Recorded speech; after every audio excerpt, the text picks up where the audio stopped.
In this week's episode of Working with Productivity, we have Dr. Simon Raybould.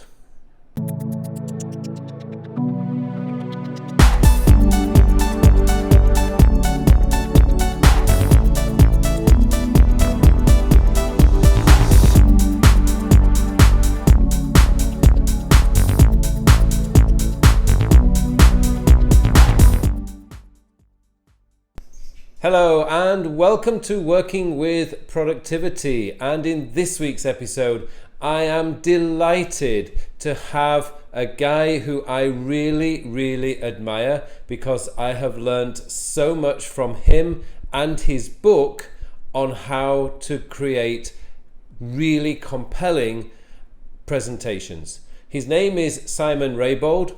He's written a book called Presentation Genius. It's a fantastic book, and for any of you guys out there who occasionally or frequently have to do presentations, this is a must-read book.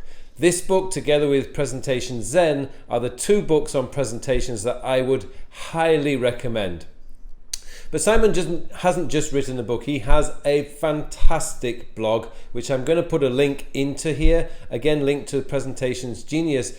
And his newsletter is just wonderfully written. And I love receiving the newsletter every month or every week. I can't remember exactly when it comes out, because there's always some gold in there that I can apply to my own presentations on a weekly basis. And in a recent blog post that Simon wrote, he mentioned that he does a lot of his preparation for presentations in Evernote. And that is the reason why I've invited him on to this episode of Working with Productivity, because you can actually see somebody using Evernote to develop a project such as a presentation and to capture ideas. And in this video, Simon shows you exactly how he does it from the moment an idea comes to mind, how he captures it, and how it ends up in Evernote, and how he uses checklists in Evernote to make sure that everything is ready for the presentation that he does. It's a great talk, and I really recommend this talk. So I'm going to hand this over to Simon now. So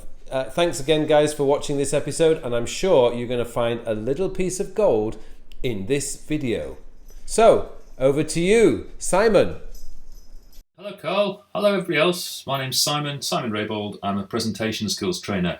Carl's asked me to show you how I use Evernote for designing awesome presentations. And now I have a bit of a confession to make here, Carl, because I don't actually use Evernote for making presentations, because as a presentation tool, it sucks. It exists, you can do it, but why would you when you've got things like Keynote or even PowerPoint?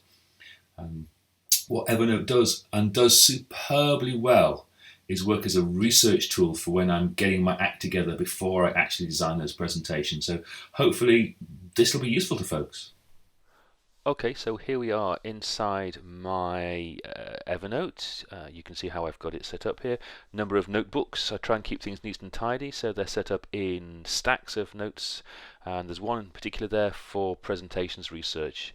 Within presentations research, the stack, you can see that I've got a notebook rather, for the AIR presentation, and another generic one which is all about the actual bit of how you make presentations. But that's just a kind of a background one. This is the one that we're really interested in at the moment. So within that notebook,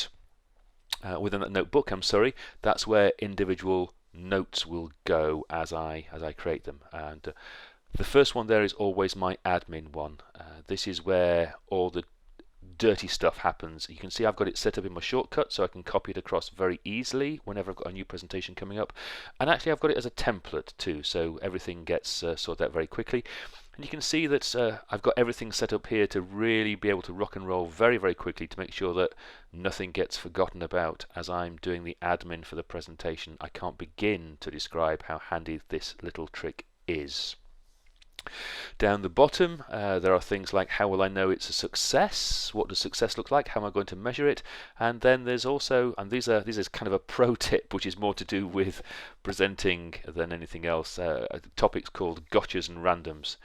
You'll also see I've got right down at the bottom here a checklist called Ties and Flies. This is a hot link within my template to a checklist that I print off and take with me on the day of any given presentation. Now, If I want to, I can download and print that. That's very simple, just using the icon here.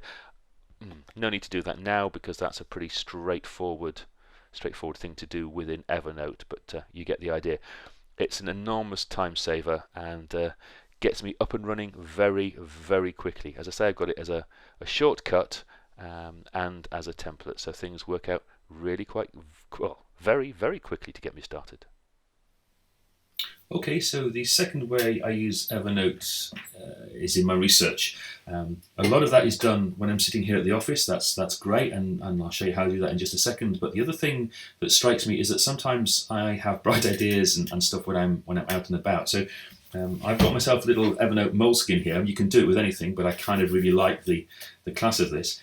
And whenever ideas occur to me, you'll see that I've not that one, that's a shopping list. You can see that I've got ideas about the presentation jotted down here, and that's an idea for a slide with annotations and things. The reason I capture them there is because it's so much more quick to just sketch things sometimes than it is to open up technology, no matter how good you are with the technology. So what we do then to get into Evernote is a simple photograph. Done. Save as document. And sync. And the next time I open up Evernote on my mainframe, that thought from the cafe is captured in the right document. I'll just flip back to that and I'll show you a little more about that.